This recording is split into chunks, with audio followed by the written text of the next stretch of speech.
The poet Abioseli Cole writes the story The Truly Married Woman, which is a contemporary sample of what happens in our society. He compares cohabiting versus living together and satirically proves that marriage in itself doesn't bring happiness that is deserved, especially by the men. In this story, Ajay and Ayo had lived together for 12 years, but Ajay never marries Ayo. He never finds the right time.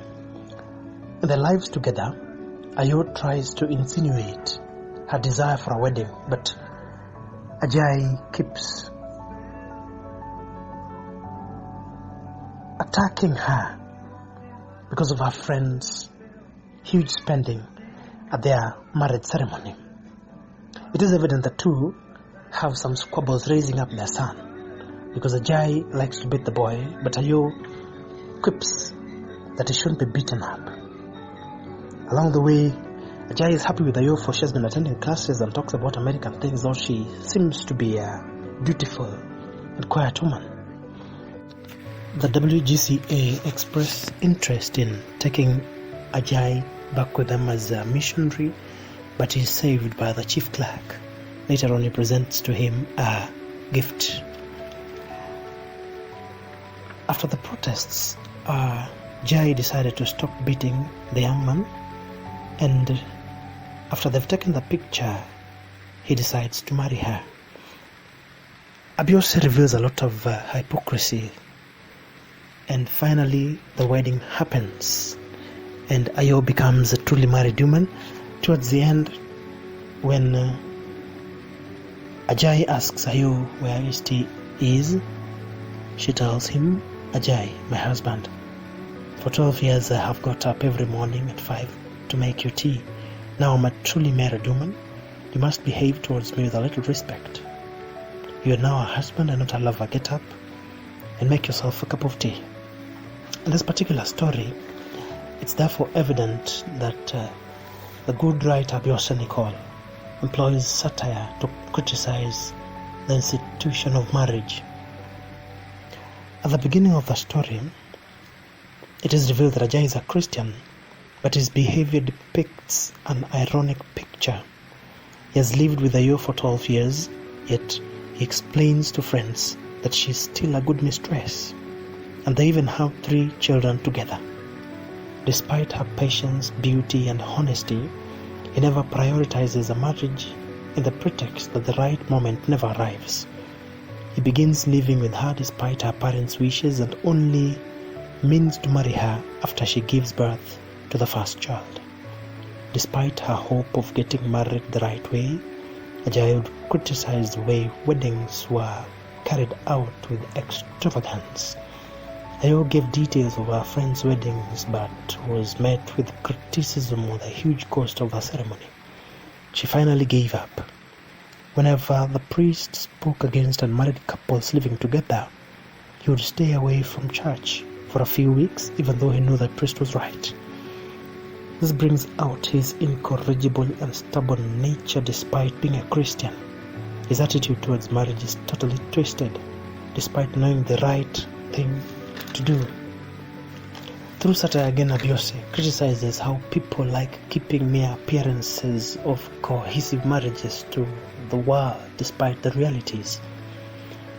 When Ayo is notified that missionaries are on the way to her house, she borrows a wedding ring from Omo, her neighbor. She also takes down calendars with pictures of lightly dressed women and puts up family photos on the wall. This even surprises the chief clerk, together with the ring and dress that Ayo adorns. Her behavior only imposes the length of hypocrisy. She pretends so that the whites can see a picture of an African family that obeys and follows the rules of the whites. Similarly, he satirizes the reasons for marriages. The visit by the missionaries and Ayo protest about the beating of the boy, the 10-year-old, for wetting his bed, actually made Ayo thoughtful. He had earlier on been surprised that Ayo had been attending women's meetings. Even though she had been quiet, he was proud of Ayo for talking of modern trends of overseas doctors, when he also reminisced over the photo that Olsen had taken for his magazine. He felt that he and Ayo should marry because millions of Americans would see their pictures as one God-loving and happy African family. His very nature surprises Ayo, who became worried and asks if he was ill or if something was wrong at the workplace. Ayo gives in after humorously noting that he should not say that she made him do it, even though that had been her plan initially. The couple is therefore quite banal in their marital pursuit. They do not marry for love, but they marry to keep appearances. Also, the couple practice selective obedience to Christian principles. Ayo decides that it was not right for a mother of 3 to wear white at her wedding. This makes the reader wonder if children make parents impure. Ayo turns down Ajay turns down Ayo's sexual advances, claiming that he should wait until after the marriage because it was not right. This brings sharp contrast between 12 years of being together and one night's intimacy. Why would she refuse and yet they've had children together? The writer also exploits the hypocrisy with which the society handles the whole issue of marriage. Ayo's father makes her move herself and her property back to his house, a very unrealistic move to say the least. Her children are sent to her married sister, but of course the sister does not welcome the idea out of jealousy because she is worried that Ayo will become more important to the family than her. She asks Ajay to seek the counsel from a soothsayer. In response, Ayo fixed things and the soothsayer saw a happy marriage. It is evident the corruption in the society. Christians going to a soothsayer, and then the same people, Ayo, she fixes things, she bribes the soothsayer. But the jealousy pushes people to behave in an uncouth manner. Ajay borrows a lot of money to pay for the music, food and dresses. This is ironic because he had earlier on criticized Ayo's friends for wild spending and the cost of their wedding ceremonies. Abiyose cuts down on how unrealistic people go or they behave when it comes to weddings, and he wonders if it's really worth the cost just to keep appearances and be in debt just to be married. Is it worth the cost? Now that they're married, things change. Ayo's old aunt advises her not to be too friendly with other women lest they steal her husband. She also asks them to live peacefully and that a wife can be as exciting as a mistress. This reveals that indeed a mistress is more interesting than a wife. And why are people struggling to borrow money and then wed if they can have an interesting life with a mistress?